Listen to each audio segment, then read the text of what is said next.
So how can you take a body or component within Fusion 360 and send it to your 3D printer? Well, let's talk about it in less than 5 minutes. So you might remember our tutorial that was released recently that discusses how to make this parametric box.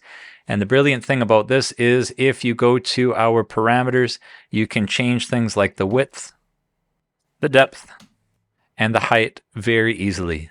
Let's just go back to a 4-inch depth and a 2-inch height. If you haven't watched the tutorial already, please click the tutorial link at the top right of your screen. But to send the lid and the box to your 3D printer, let's just hide our hardware for now. We can expand our box and our lid, expand our bodies as well. And let's just rename this because whatever we name our body will be saved as our part file. So let's call this box body. And let's say our lid body. Now to export it, we simply right click and save as mesh. Now in our dialog window, we can select STL binary. Our unit type matters a lot. Now our body that we've created here, the units that we've used are in inches. So let's just select inches and go OK. You can see that under our name here, it's automatically called our box body. And let's save it to our computer, to the desktop. Let's do the same thing with our lid body. Now let's open up our 3D printer application. So here we're using an Ultimaker Cura, and the principles here you will be able to use with any type of 3D printing software. So let's go to File and Open File. Now because we've saved it to the desktop, there are our box and our lid bodies ready to be inserted. So let's just select our box body first and see what happens. Well, we can see that our box body is extremely small. Why?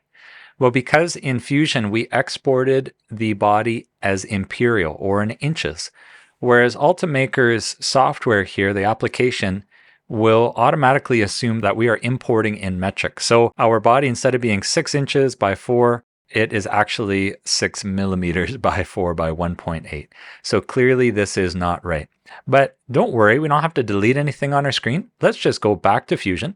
And now what we're going to do is go back to our box body, right click, save as mesh. And instead of inch, we're going to select millimeter. Let's go OK. Save it to the same location.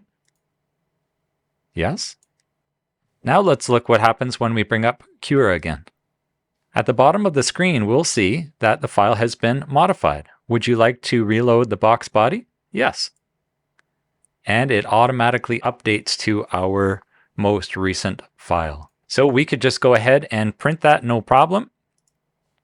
We can also move our box off to the side, and now we can actually import our lid as well. Let's go back to Fusion because we have to change the type of units to metric.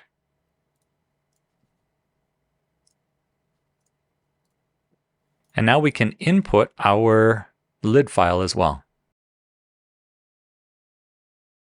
Because our lid is positioned like this, we could print it like that, or we can flip it right upside down.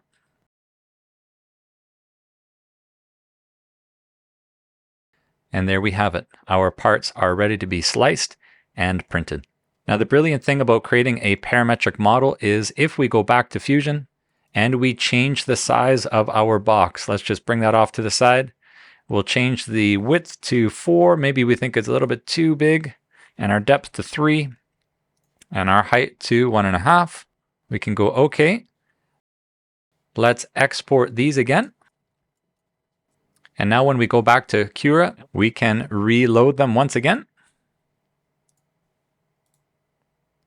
We can select Reload All Models, F5.